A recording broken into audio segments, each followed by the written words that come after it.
Hello hello, আজকে রাখি পূর্ণিমা, না আজকে না কালকে, মানে আজকে লগ্ন রাখি পূর্ণিমার। তো সেই উপলক্ষে এই যে আমার দুস্থ বোনুকে শপিং করাতে নিয়ে যাচ্ছি। ও যা চাবে আজকে, যা চাবে তাই দেবো। এবার দাদা, এই আবার দিদি, ও আজকে যা চাবে মনো, ঠিক আছে? অনলি মনোর জন্য এই অফারটা, যেহেতু ওকে আমরা যেহেতু আমরা কুড়িয়ে আনছি, তাই ওর জন্য কোথায় ফেলে দিতে পারবো না। মনো আজকে যা চাবে, যা চাবে তাই আজকে দিব ওকে। হ্যাঁ গাইস, ঠিক আছে? চর, লাথি, গুতা, মাইর, থাপ্পড় যা কিছু যাবে।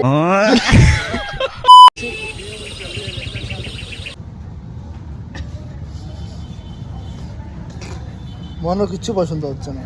গাইস কিছু কিনেই দেয় না। ও দেখুন গাইস, আমি বলছি তোমাদের, ঠিক আছে? এই যে এইটা একটা ড্রেস, এটার দাম কত?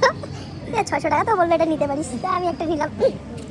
এর সাথে আমি এটা এমনি পরবো, তার প্যানও লাগে, তার প্যান এই যে এইটা আবার 900 টাকা দাম গাইস। এবার আমি যেটা ভাবছি যে এটা তো সেট হতে 600 টাকা। फिर वही बात आ जाएगी, जो गरीब हो ना आदमी, यो साला अपनी आदत से गरीब हो।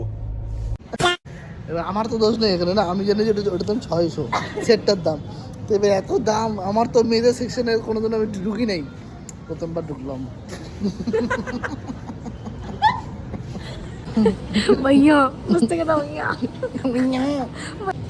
এদের সাথে আমি লাস্ট গাইস একটা কিচ্ছু কিনে দিচ্ছে না গাইস, একটা কিচ্ছু করে দিছি। মনো অনেক কিছু শপিং হয়ে গেল।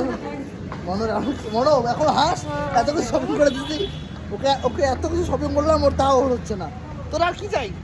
হ্যাঁ, আয় ফুচকা খাই মনে হয়, মনে হয় কিছু ফুচকা খাবো আমরা 5 টাকা, 5 টাকা শুধু। अभी मैं गाली नहीं दे सकता। नहीं, गाली नहीं देना। अब फैमिली देखती है। মনোকে ফুচকা খাওয়াইলাম, 50 টাকা রাখাই খাইলো। এবার হচ্ছে হবে আনারস। দাদা বলো কিছু, তুমি যদি কিছু বলতে চাও। তোমার দোকানটা কোথায়? হ্যাঁ, দাদা খুব ভালো আনারস বানায়। দাদা আনারস কি তোমাদের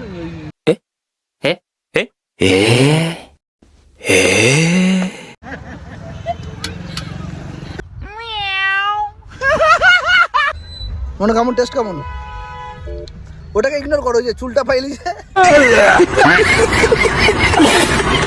মনোকে শপিং করানো হয়ে গেছে, ঠিক আছে? আমরা ময়নাগুলি চলে আসছি, বাড়ি চলে আসছি। আমি বাড়ি থেকে দেখাবো তোমাদেরকে কি কি শপিং করেছি।